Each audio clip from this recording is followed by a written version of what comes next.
Houston heading back to LA to face the Clippers. We know CP3 and the Rockets know all the secret hallways and back doors. Max, what impact will the locker room drama last time around have on this matchup? Well, there are some differences going in here. Number one, Blake's not there, right? But Doc and Austin Rivers are still there, and that's going to mean something, I think, to Chris Paul. And I think what this really is about more than anything, Stephen A. Smith, is Chris Paul walking a fine line with his emotions. Look, there's no punk in Chris Paul, and he's not under any circumstances going to let someone come off on him. But he also has to be careful here to show enough maturity, which I don't think was on display last time, where he can show the kind of leadership to display to his team, we have our eyes on the prize.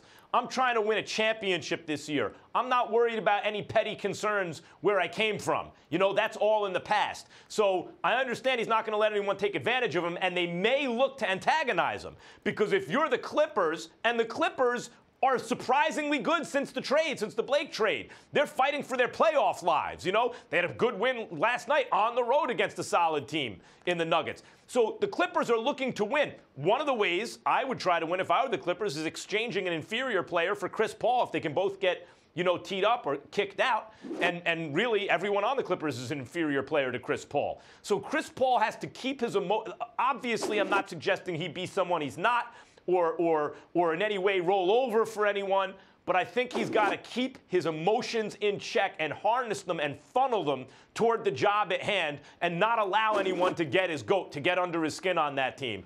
That's what I'm going to be watching for in this game, and that's how I, in fact, think that the first meeting is going to affect this one, that Chris Paul is going to be able to walk a fine emotional line because he's got to be psychologically prepared going into the game. Well, a couple of things to take into consideration. Number one, it's going to be vastly different from last game when the Clippers won 113-102 because Lou Williams had 31, but Blake Griffin had 29 and 10 that game. Blake Griffin is not there any longer, and guess who's back? James Harden, because James Harden didn't play in that last game. He'll be playing tonight. And so when you look at it from that perspective, you're talking about a guy that's the imminent league MVP for crying out loud, that he's going to be on the court tonight with Chris Paul and those boys. So expect Houston to show up. I give the Clippers a lot of credit. I watched that whole game last night between them and Denver. They were down 19 with a little over 4 minutes left in the third and came back with their second unit. So I give Doc Rivers and the Clippers a lot of credit, but this is a different beast. This ain't Denver. This is Houston, and this ain't Gary Harris, you know, or Djokovic. This is James Harden. And so I think it's going to be different under that premise. The fact that James Harden is back, he'll be playing, and the likelihood is that you're going to stomp the Clippers because of it, I think will leave Chris Paul and those boys in a better mood.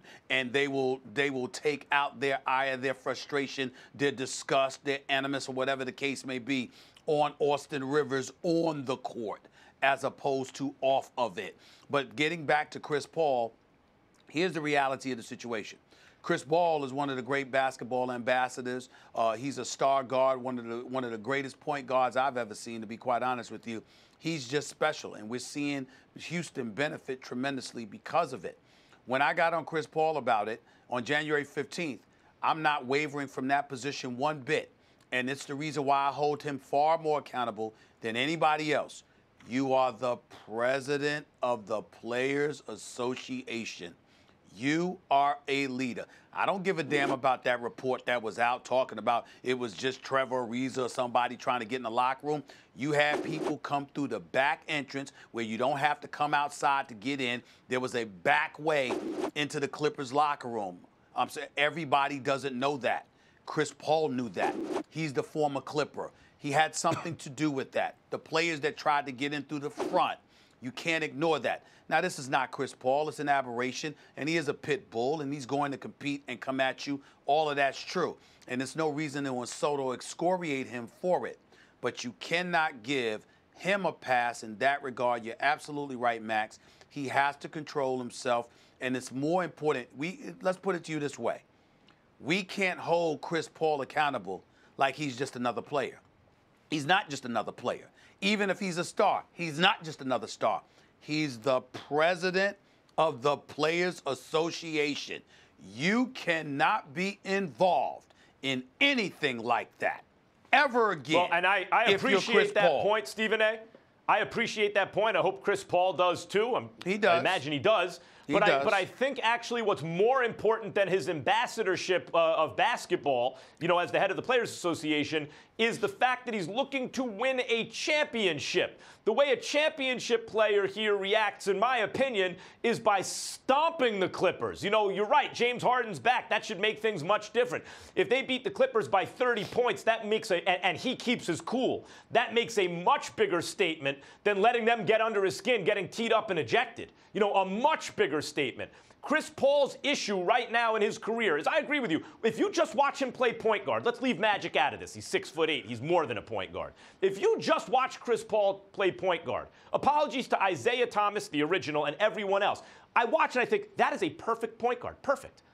That's exactly how a point guard, at least, I know the game has changed. Maybe nowadays Steph Curry is or whoever else. But time was you were supposed to play point guard exactly like Chris Paul. And he's a leader, and he's tough, and he's fiery, and he's intense, and yet he's never been to a conference finals. Like, that will dog him the rest of his life if he doesn't, as competitive as he is, if he doesn't get this together. He's on a team that should, at minimum, make the conference finals. He's got a crime partner in James Harden, who, as you said, is likely to win league MVP. He's got to keep his eyes on the prize, which is winning a championship, not getting even, or because, Stephen A., people can say whatever they want. Why did that go down like that? I don't care what anyone says. He had hard feelings about Doc Rivers and that organization.